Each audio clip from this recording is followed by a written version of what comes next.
This is what I want to tell you because I've been delivered from ulcerative colitis. But let me tell you and explain how I was able to overcome and put ulcerative colitis in remission. Hey, experience can't be bought. This the energy you want. Yeah, this affirmative talk. Hey, destined for greatness, that's for certain. Time to build your life with purpose. Build your self-esteem and courage. Right now, it's a lifestyle, that's for sure. Good vibes and meditation from a real life coach. Let them know. Affirmations help to make a better you. Got you feeling incredible. Affirmative talk, come on through, let's go. Affirmative Talk with yours truly, Samuel Richardson III. Let me tell you, where do I start? I want to talk about a little bit years ago, back when I was in my 30s, where I had developed a condition called ulcerative colitis. If you don't know what ulcerative colitis is, it is something that is dealing with how your body and your inside of your intestines can inflame or get irritated and develop some ulcers. It can come from like stress, depression. Doctors really don't know or derive exactly where it comes from, but I know that stress and things like that doesn't help the situation. It can cause flare-ups. But I'm saying this is because I went through a tough time early on in my life, in my adult years. I filed for divorce in 2012. And the reason why I want to talk about this is because I feel there are people out there that have done some things that you may be ashamed of, things that may have happened in your life that was out of your control, and you may feel ashamed about it. You may be down about those situations. You may be stressed out or maybe becoming stressed out over those situations, or what happened in your past or what's happening right now in your present and what could affect you in your future. This is what I want to tell you because I've been delivered from ulcerative colitis. But let me tell you and explain how I was able to overcome and put ulcerative colitis in remission. It's because I stopped worrying about things that I couldn't control. Let me go a little bit more in depth. I filed for divorce back in 2012 from my first wife, who was my ex-wife. And let me tell you, the situations that I went through. When I filed for divorce, we wasn't on the same page. We wasn't compatible. We grew apart. But when I filed for divorce, went through counseling, went through a situation where she didn't want to go to counseling anymore based off some of the information that the counselor was given. But let me tell you this, when I actually made a decision to fight for my children, and let me tell you about fight for my children, what did I mean? Is that I wanted joint custody of our children. I have 2 children with my ex-wife. Is that when I fought for joint custody, the children's mother didn't want to have that. She wanted to have full custody of the children. It hurt me. That took me to places where it was hard for me. Now, mind you, I was working at this manufacturing company, and some of the people who I had confided in or knew the situation prayed for me and understood what I was going through. But that situation bothered me from epic proportions. Let me tell you why. Because the court system is flawed. The court system doesn't care if the father is involved or not. The court system doesn't care, especially if you are a black man. But there are white men who are going through the situation as well. But I'm just telling you for a fact of what I've been through. Is that when I fought for joint custody, I'll never forget the judge's face. The judge didn't even take 5 minutes to make a sound decision and gave full custody to the children's mother. Now, why am I saying this? Because I was angry. I was real angry. I started stressing. You talking about I had to get to work. At the time, I was working in an inventory department, and I had to be to work at 7 a.m. every morning, Monday through Friday. Every single morning. Now, you talking about anybody that knows me personally, that knows that my kids are my everything.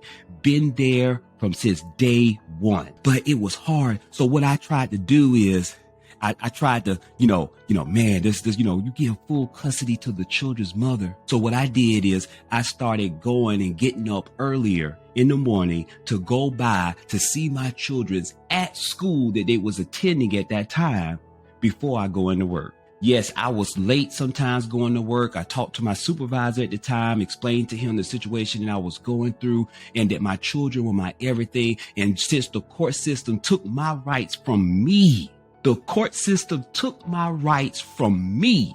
And I am the blood father of my children. I am a firm believer you take care of your own. If I decided to lay down with that woman, then I should be man enough to take care of the seeds that come from laying down with that woman. But one thing that the court system should not do is that there should be a mandate that it should be automatically 50-50 that goes to the custody of the children. There should not be no child support, which means is that when the children are with the mother, she pays for the children expenses. When the children are with the father, he pays for the children expenses. That wasn't my case. So I started getting up early in the morning, seeing my children every morning, walking them down to the lunchroom, walking them to their classroom. And it broke my heart every single day because my rights was taken from me as a father. It broke my heart every single day that a woman would think of the father of their children so much, so little, that you would want to rip the children away from him. I went to dark places in my life. I went through financial hardships in my life. I went through disappointments. I went from thinking that I was a failure. I went through even certain people in my family turn their nose up at me. But what I'm going to tell you is this right here. The moment you own your situation, the moment you take accountability of your situation, the moment you start saying, you know what? There's nothing I could do about this right here. I'm going to put it in God's hands, or I'm going to put it in, the universe hands, and I'm not going to deal with that anymore. I have to move on with my life. See, I started, just moving on with my life. I went back to adult graduate studies, went back to school at night while I was working full time. I started picking up back the pieces. I started having that self-love, that self-care that was needed to pick myself back up and started loving myself again. I thank God that I didn't refer to alcohol. I thank God I didn't refer to drugs, but I can understand why there are men out here who are going through mental breakdowns because of the court system, because of the baby mamas. I got love for y'all, but I want to tell you, you have to stay in there because your children need you at your best. I know it's tough. I know you may not have your children like you want to, but you have to embrace the situation by moving on with your life. But let me tell you how good God is. I met a beautiful queen who blessed me with another child that filled that void for me in raising that child with my name, Samuel Richardson IV. You know what? I lost my house because of the divorce. I was racked up in credit card bills because of my divorce. I was ridiculed by the baby mama and their family because I filed for divorce.